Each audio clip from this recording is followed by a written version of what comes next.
విజయవాడ రూపురేఖలు మారిపోబోతున్నాయి. హైదరాబాద్ తరహాలో విజయవాడ కూడా విస్తరించబోతోందా? ఇక అతిపెద్ద నగరంగా అవతరించబోతోందా? అయినా నగర జనంలో ఉన్న భయాలేమిటి?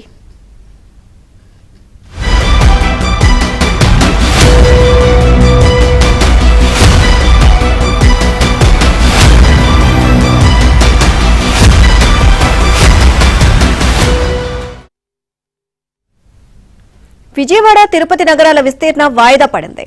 జనగణన తర్వాత వాటిపై నిర్ణయం తీసుకోవాలని ప్రభుత్వం నిర్ణయించింది. ముఖ్యమంత్రి చంద్రబాబు నేతృత్వంలో జరిగిన ఉన్నత స్థాయి సమావేశంలో ఈ మేరకు తీర్మానించింది. జనవరి 1న ప్రారంభమయ్యే జనగణన తర్వాతే ఏదైనా చేసే అవకాశం ఉంటుంది. మరోపక్క విలీనం కావాల్సిన గ్రామాల్లో మిశ్రమ స్పందన వ్యక్తమవుతోంది. ఇంతకీ ఎవరికి ఇష్టం, ఎవరికి కష్టం? ABN spotlight.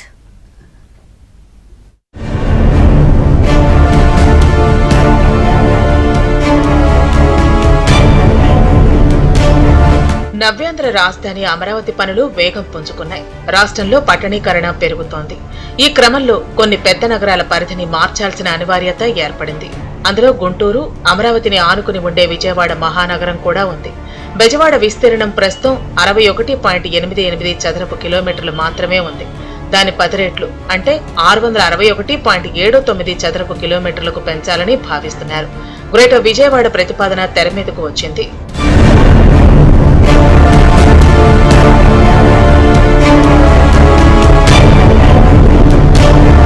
గన్నవరం, పెనమలూరు, మైలవరం నియోజకవర్గాల పరిధిలోని 8 మండలాల్లో 599.91 చదరపు కిలోమీటర్ల విస్తీర్ణాన్ని విజయవాడలో విలీనం చేసేందుకు ప్రతిపాదించారు. కృష్ణా జిల్లా గన్నవరం మండలం పరిధిలోని 19 గ్రామాల్లో 157.08 చదరపు కిలోమీటర్ల విస్తీర్ణాన్ని విలీనానికి ప్రతిపాదించారు. ఉంగుటూరు పరిధిలో 26.88 చదరపు కిలోమీటర్లు, విజయవాడ రూరల్ మండలంలోని 10 గ్రామాల్లో 122.56 చదరపు కిలోమీటర్లు, కంకిపాడు మండలంలో 11 గ్రామాల పరిధిలో 65.7 చదరపు కిలోమీటర్లు, పెనమలూరు మండలంలో 64 చదరపు కిలోమీటర్ల మేర గ్రేటర్ కు ప్రతిపాదించినట్టు సమాచారం. మొత్తంగా చూస్తే కృష్ణా జిల్లాలో 436.02 చదరపు కిలోమీటర్ల మేర విలీనానికి ప్రతిపాదించారు.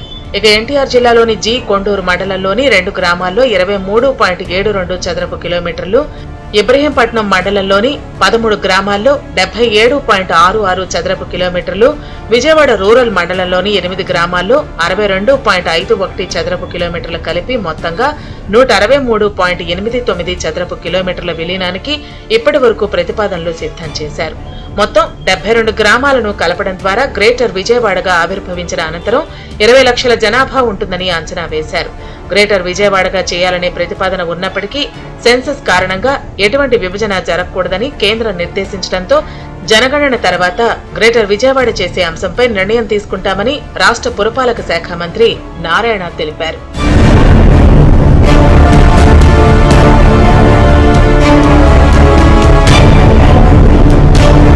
గ్రేటర్ విజయవాడపై ప్రజల మనోభావాలు మరో రకంగా ఉన్నాయి. ముఖ్యంగా గ్రేటర్ విజయవాడలో విలీనం చేయాలనుకుంటున్న మైలవరం, గన్నవరం, పెనమలూరు నియోజకవర్గాల ప్రజల నుంచి మిశ్రమ స్పందన వ్యక్తం అవుతోంది. గ్రేటర్ గా ఉంటేనే బాగుంటుందని పలువురు చెబుతూ ఉండగా, మరికొంతమంది మాత్రం పంచాయతీలుగా ఉంటేనే సొంత నిధులతో అభివృద్ధి చేసుకోవచ్చని అభిప్రాయపడ్డారు. గ్రేటర్ పరిధిలో ఉంటే పన్నుల భారం పెరుగుతుందని, చివరకు అద్దెలు కూడా పెరుగుతాయని కొందరు భయపడుతున్నారు. గన్నవరం నియోజకవర్గంలోని కేసరపల్లితో పాటు నిడమానూరు, ప్రసాదంపాడు గ్రామాలకు చెందిన వారు ఈ అభిప్రాయాలు వ్యక్తం చేశారు. 2011 జనాభా లెక్కల్లో తీసుకుంటే, ఒక ప్రసాదంపాడు తీసుకుంటే 11,000 జనాభా ఉంది 2011 సెన్సస్ ప్రకారం పాపులేషన్. ఇప్పుడు 2025 ప్రకారం జనాభా 40,000 దాకా ప్రసాదంపాడులో. కానీ ఈ 15th గ్రాంట్లు అనేవి కానీ ఏదైతే గవర్నమెంట్ నుంచి వచ్చే సపోర్ట్ 2011 లెక్క ప్రకారమే మాకు వస్తున్నాయి. అభివృద్ధి మాత్రం చాలా కోరుకుంటున్నారు. జనాభా పాపులేషన్ పెరిగిపోయింది కాబట్టి రోడ్లు కానీ, వాటర్ కానీ ఇవన్నీ అవసరం అవుతున్నాయి. ఈ వచ్చే ఫండ్స్ కి ఇక్కడ చేసేదానికి అసలు సంబంధం లేకుండా పోయింది. గన్నవరాన్ని గ్రేటర్ విజయవాడ పరిధిలో కలపడం అనేది కరెక్ట్ కాదనేది అభిప్రాయం. ఎందుకంటే ఇక్కడ సన్నకారు, చిన్నకారు, బడుగు బలైన అట్టడుగు వర్గాలు ఇబ్బందులు పడతారు. దానివల్ల ఇంటి పనులు పెరుగుతూ ఉంటాయి. చేతి వృత్తి వాళ్ళు దెబ్బలు తింటారు. కాబట్టి గన్నవరం పంచాయతీ పంచాయతీగానే ఉంచి గన్నవరాన్ని డెవలప్ చేయాలని మేము కోరుకుంటున్నాం. కలిపితే మంచిదేలే కానీ చాలా మందికి ఇబ్బందికరంగా ఉంటుందండి. చిన్న రైతులు అందరూ కొంచెం మందికి ఇప్పుడు విలేజ్లో 100 మంది పనులు చేసుకునే వాళ్ళు ఉన్నారు.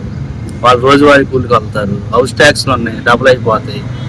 ఇట్లా నీటి పన్ను అంటున్నారు, అన్ని డబుల్ అంటున్నారు. మాకేమో సరైన ఇన్ఫర్మేషన్ లేదు, కానీ కలపడం వల్ల మేము నష్టపోతామని మేము అనుకుంటున్నామండి. థియేటర్లో కలపడం వల్ల పంచాయతీగా ఉంటే పంచాయతీ ఆఫీస్ దగ్గరలో ఉంటుంది కాబట్టి సర్టిఫికేట్లు తీసుకోవాలని దైవిత్యాలు తీసుకుంటానికి కానీ ఇప్పుడు మాలాంటి వాళ్ళం లేదా ముసలోళ్ళు ఉంటారండి, తీసుకోవాలన్నా వెళ్ళాలంటే వాళ్ళకి ఎవరు హెల్ప్ చేస్తారు? విజయవాడ వెళ్ళాలంటే వెళ్ళలేరు కదా. మైలవరం నియోజకవర్గంలోని మూలపాడుతో పాటు అనేక గ్రామాల ప్రజలు తాము గ్రేటర్ విజయవాడలో కలపటాన్ని హర్షిస్తున్నారు. గ్రేటర్లో కలిపితే తమ భూముల విలువ పెరుగుతుందని, కంపెనీలు కూడా వస్తే తమకు ఉపాధి దొరుకుతుందని మూలపాడు గ్రామస్తులు అంటున్నారు. ఇదే సమయంలో పంచాయతీలుగా ఉంటే నిధులు ఎక్కువగా వస్తాయని మరికొందరు అభిప్రాయపడుతున్నారు. విలేజ్ గ్రేటర్లో కలుపుతున్న వచ్చిన వార్తలకు మాకు హర్షదాయకంగా ఉంది. ఈ గ్రేటర్లో కలిపినందువల్ల మా ల్యాండ్ వాల్యూస్ కానీ, ఇంటి స్థలాలు కానీ, అభివృద్ధి కానీ బాగా జరుగుతుందని ఆశిస్తున్నాము. బాబు గారు ఏం చేసినా ముఖ్యం చేస్తారని ఆశిస్తున్నాము. ఈ గ్రేటర్లో కలపడం అనేది చాలా మంచిది. భవిష్యత్తులో కూడా బాగా మాకు అభివృద్ధి జరుగుతుందని ఆశిస్తున్నాము.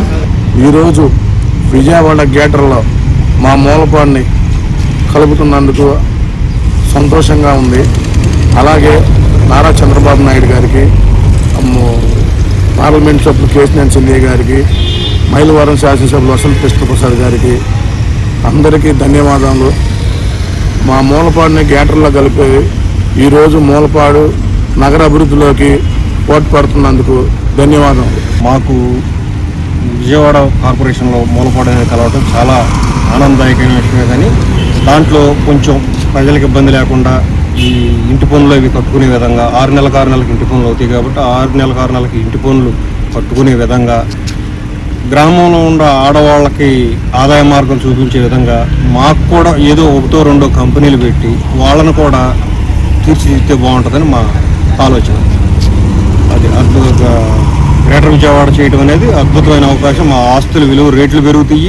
మేము కూడా సిటీ వాతావరణానికి అలవాటు పడిపోతాం. దాంట్లో కలిసి మేము పనిచేసుకోవడానికి మాకు శుభ్రంగా, మా పంచాయతీలో పనిచేసుకోవడానికి శుభ్రంగా ఉంటుందని ఆశిస్తున్నాం. నగరాన్ని గ్రేటర్ విజయవాడగా ప్రకటిస్తారని తెలియగానే ఆయా నియోజకవర్గాల ప్రజలు పెద్ద ఎత్తున పంచాయతీ పాలక వర్గాల సమావేశాలు ఏర్పాటు చేసి తీర్మానాలు చేస్తున్నారు. కొంతమంది వ్యతిరేకంగా, మరికొంతమంది అనుకూలంగా తీర్మానాలు చేయగా, కొందరు మాత్రం ప్రభుత్వం తీసుకునే నిర్ణయాన్ని పరిశీలించిన తర్వాత తమ అభిప్రాయాలు చెబుతామని ప్రకటిస్తున్నారు. ఈలోపు ప్రభుత్వం జనగణన పేరుతో గ్రేటర్ విజయవాడ ప్రతిపాదనను వాయిదా వేసింది. జనగణన 6 నెలల పాటు జరిగే అవకాశం ఉంది. అంటే జనవరి 1వ తేదీ నుంచి ప్రారంభమయ్యే జనగణన జూన్ ఆఖరి వరకు జరిగే అవకాశం ఉంది. జనగణనకు సంబంధించి ఇప్పటికే అధికార యంత్రాంగం పూర్తి స్థాయిలో ఏర్పాటు చేసింది.